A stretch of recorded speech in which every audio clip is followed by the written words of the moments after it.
اقطع تناول السكر نهائيا بطريقة سهلة وغير متعبة وبدون حرمان. علمنا الدكتور، تابع الفيديو.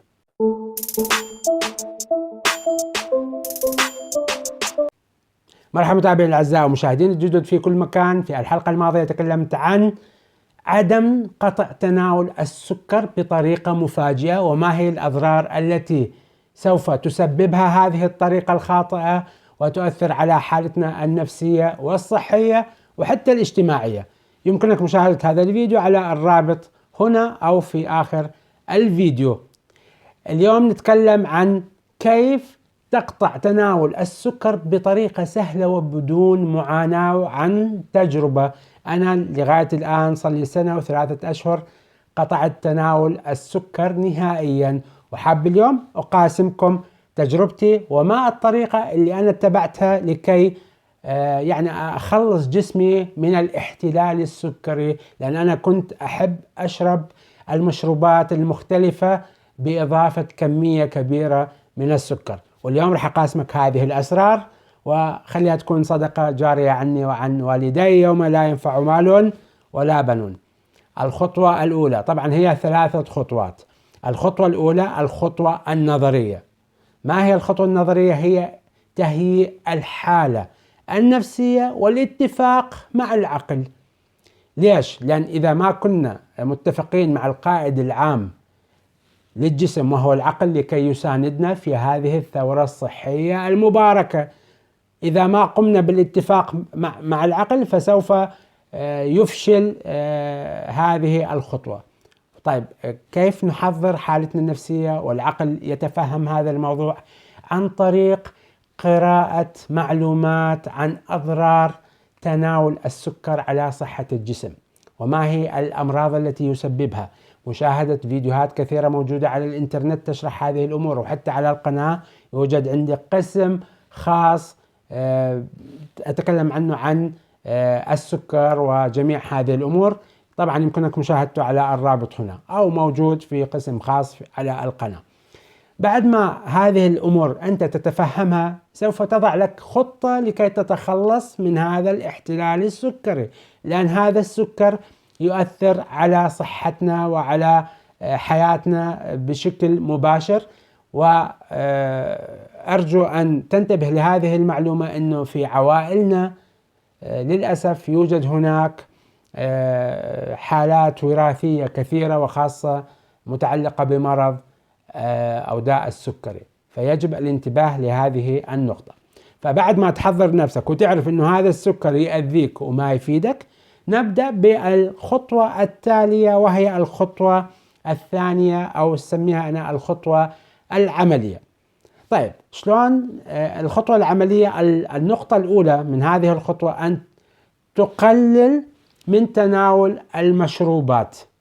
يعني إذا كنت تشرب باليوم 6 أكواب من الشاي و5 أكواب من القهوة، تقلل هذه الكمية بشكل تدريجي. طبعا أود أن أنوه، وهذه مهم، يعني نقطة مهمة جدا، إنه يجب عليك التخلص من تناول السكر بشكل تدريجي. أنا دائما أقول إنه يجب أن نعامل السكر معاملة الهرمون، يعني بعد الهرمون، بعد ما المريض يأخذ كورس من الهرمون فيتم التخلص من الهرمون أو التقليل من دوزات الهرمون بشكل تدريجي لكي لا يصير هناك آثار جانبية.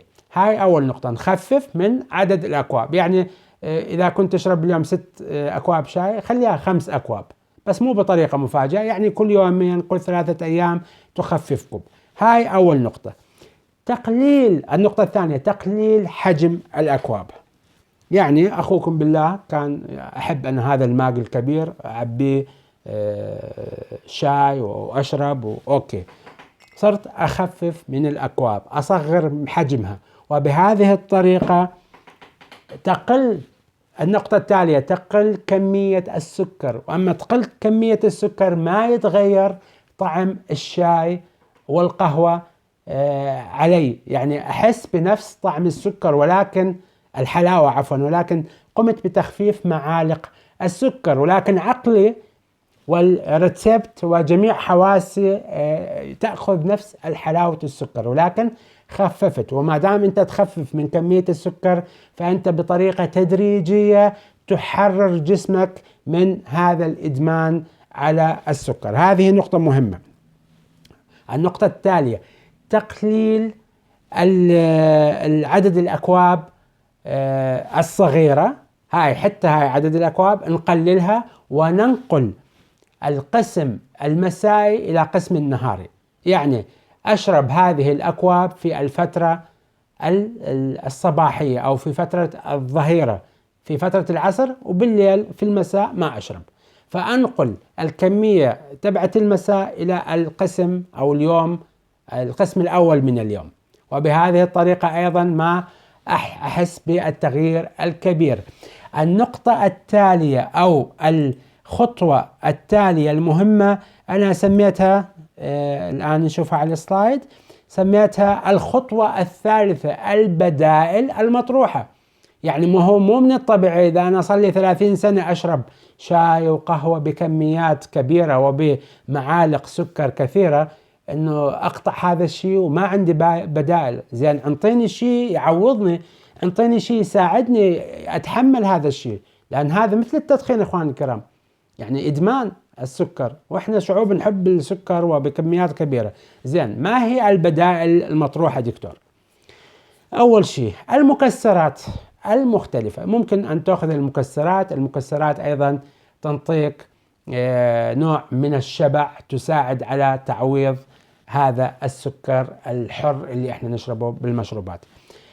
الخضروات أيضا جيدة جدا، تساعد على إحساسك بالشبع، والكميات حتى تقدر تأكلها تكون كبيرة ولكن تحس بالشبع، تحس إنه يعني ما محتاج إنك تأكل تشرب السكر وهاي الأمور كلها، فتخفف من اعتمادك على السكر. طبعا البديل الآخر البروتينات. تقول لي الدكتور ما علاقة البروتينات؟ أيضا إخواني الكرام، عندما الجسم يكون شبعان يقل اعتمادك على السكر، لأن السكر يلعب لعبته الخطيرة بسبب إنك أما تأكل كميات كبيرة من السكر فهذا يؤدي إلى إعطائك طاقة سريعة، والمخ مرتاح والجسم كله يعني مرحب به السكر. ولكن إحنا هذه البدائل تحاول إنه تعوضك الطاقة المفقودة السريعة اللي ينطيها السكر. طيب، إذا من مرة وحالتك صعبة وما تقدر تتحمل، فممكن أن تأخذ معالق صغيرة من العسل. هسه تقول لي دكتور العسل وسكر وهاي أوكي، ولكن إخوان الكرام يوجد ناس لا تتحمل قطع السكر، ولكن العسل هو أقل شيء من الشر، ولكن يجب أن يكون العسل طبيعي. وللأسف في يعني بلداننا وجود العسل الطبيعي نادر جدا. سوف أخصص حلقات عن العسل الطبيعي وأتكلم عنه بإذن الله تعالى. بهذه الخطوات نحضر نفسنا من الناحية النفسية ومن الناحية العملية، وبطريقة تدريجية نتخلص من تناول السكر. وبعدها حتى إذا صرت تشرب أي مشروب بالسكر تحس إنه طعمه يعني غير طيب، غير مذاقه غير مستذاق. الآن ما أقدر أنا أشرب أي شيء مضاف له السكر. ويوجد نقطة مهمة وحط لي تحتها 10 خطوط حمراء. احنا تكلمنا عن الشاي والقهوة والمشروبات الساخنة.